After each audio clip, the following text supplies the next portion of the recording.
Next this morning, a story of unofficial escape routes and a Canadian woman, Ukrainian-Canadian woman, who is helping people use them to flee to safety. And she's doing that work from Toronto. We say good morning to Ivanka Sochocky in Toronto. Ivanka, welcome to our program and thank you for being our guest. Thank you so much for having me. Good morning. I am so keen to share your story with Canadians, so I'm going to let you give you, if you would, sort of an overall overview to begin by what you have in place in Ukraine and what your role is in it there and here in Toronto. All right, thank you.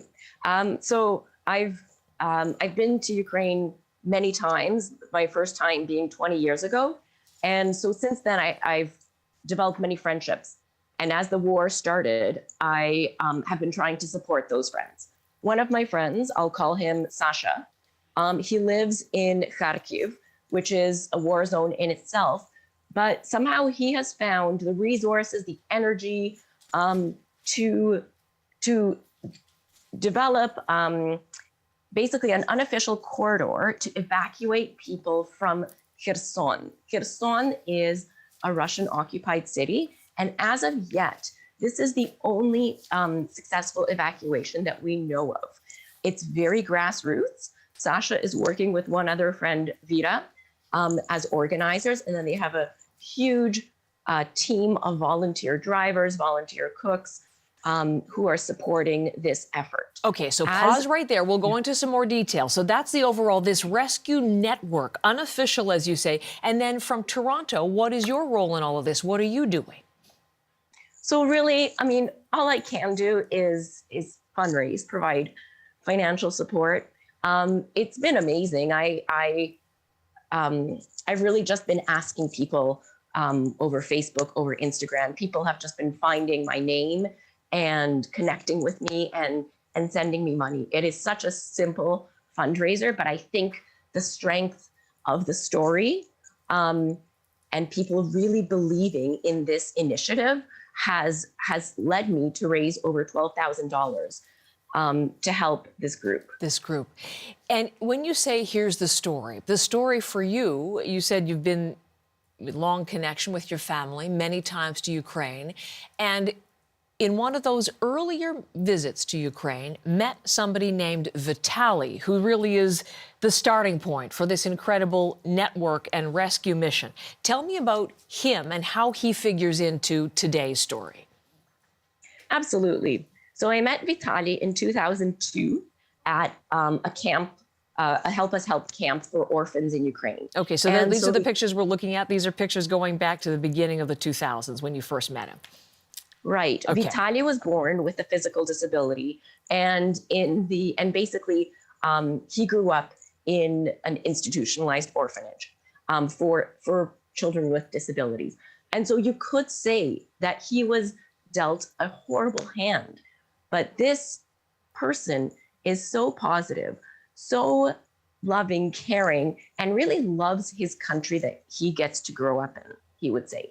So we met when he was around 8, and since then we've been in touch. And so the whole evacuation story starts off in that Vitaly and his friend Victor, who are my friends as well, lived in Kherson. And so I was in touch with them as the city became Russian occupied. And at one point, Vitaly asked our friend Sasha, can you please help me evacuate? And so that was the whole starting point. Sasha said, of course. And so he organized, along with Vida, they worked together. They organized a small evacuation mission. And they said, hey, if we're evacuating Vitaly, why not evacuate more people? So on that first mission, they evacuated 31 people. And I was I was amazed. And the people that had given me money were also just amazed. 31 people. And so what happened after that, and why Vitaly plays a very important role, is that people were actually terrified to leave. Once the city became occupied by the Russians, they started hearing a lot of Russian propaganda. And so people did not know who to believe. And so they were told there's this evacuation mission. but they didn't feel confident. They couldn't believe it.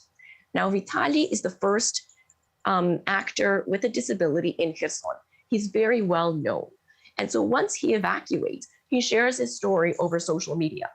And immediately, the list of people who want to evacuate grows from tens to hundreds. And so the next evacuation missions, which Sasha and Vita said, listen, we've established some kind of route that's relatively safe. Why not do more? So their next two missions, they evacuated 200 people. And then it kept growing. And now on a regular basis, they are evacuating 400 to 600 people using their own minibuses, using their own cars. Their lists have grown to thousands. That's unbelievable. Okay, just pause again. I love to just let you tell it. But the story of Vitaly, from an orphanage to an actor to someone who's had a presence on social media, and as a result, people in Ukraine are getting to safety through his urging and through the efforts of your friends. So when you say relatively safe, how dangerous is it to do this type of rescue? Well, on a daily basis, we don't know if there are going to be battles in that area. So Vita and Sasha, whose names are protected, they work with the Ukrainian army, and they are told when it is not safe to go. So there are days that they don't even attempt evacuation missions because of the battles that are ongoing, exactly where they would be evacuating. So they are trying to go, obviously, when the moment is opportune for them. And to get people, it's just extraordinary. Just people, can you tell us a little bit about how it works? I mean, how do people know where to meet, how to meet up? It's all sort of clandestine organization, and then unofficially they're driven out of Ukraine, out of the country, or just to safer parts of the country? So the organization is very grassroots. It's a lot of cell phones and calling and texting and deciding on a daily basis what the meeting place is, although some days the convoy can't actually get to the meeting place. So on those days, they drive into one of the outskirts of Kherson and they take whoever's there. Once out, all the people are either driven to Mykolaiv, which is a neighboring city, and then eventually to Odessa, where they are fed, where they overnight. And then the next day they go to the train station and they go further west. Some stay in the west, some go to European countries, depending what they're able to do. Incredible, incredible. So looking at the pictures as we are, again, most of these are anonymous Ukrainian citizens trying to flee to safety. But you have someone who's talked publicly about being rescued, somebody named Daria. Can you tell me quickly her story? Absolutely. So Daria is an Olympic athlete. She's competed for Ukraine in 2008 and 2012. And just recently, she was competing in the Grand Prix in Croatia. And her sport is shooting, and she's been extremely successful. So this person that we, would call a celebrity, in the end is just another human being, terrified, experiencing the same daily terror of hearing the rockets above her head, caring about her 10-year-old son and wanting desperately to take him to safety. And so on one of the latest missions, Daria was evacuated, and she is so grateful to these regular people that have helped her evacuate, that she has actually promised her next medal, she's going to dedicate it to Sasha and Vita, just to show really how in the end, all of us are just people, just wanting safety for us and for our children. And there are many people who are just people who are wanting to help people obtain that safety. And you are one of those. I'm just wondering, given your family connections, given your ties to Ukraine, how does it feel to be far away, but still doing this incredible work? Yeah, it's, I feel lucky that I get to do this. It feels like an incredible honor. Like Sasha and Vita are making the impossible possible. And all I do is I fundraise. But for them, that is impossible, right? They have done the most fundraising they can. And so now I get to step in and I get to support them. And so my family, fled Ukraine after the Second World War. They were refugees themselves. And so the reason why I get to live in Canada is because they were successful at immigrating to Canada. And so it's been a roller coaster of emotions.